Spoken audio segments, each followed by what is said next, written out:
Znači, Moodle je kao jedna velika internet virtualna učionica. To je vrlo lepo.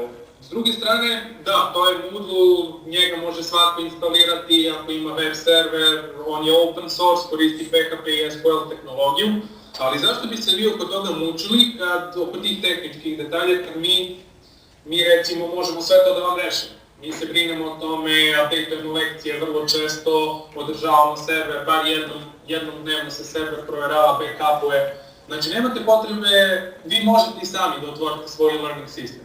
Ali zašto biste to radili, zašto da vas boli glava kad kod nas, kad mi već to radimo, možete kod nas jednostavno da stavite svoje stvari i da ih koristite nesmetano.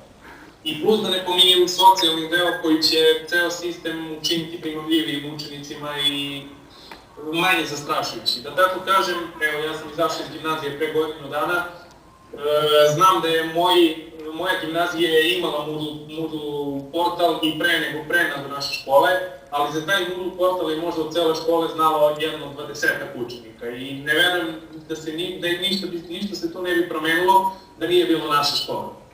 A sad recimo na fakultetu, ja sam na elektronici, e-learning sistemi su bukvalno kao dobar dan, bez njih se ne može nikako.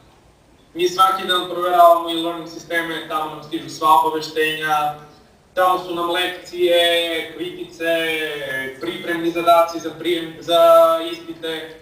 Znači, neminovno je prelazak, znači korišćenje tih e-learning sistema je neminovno. Samo je pitanje kada se desiti sa srednjim školom.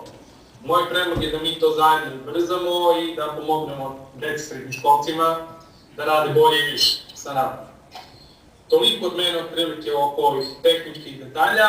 Za ostalu priču, ako vas nešto više interesuje, možete potražiti moj e-mail od Milana ili od profesora Dragana.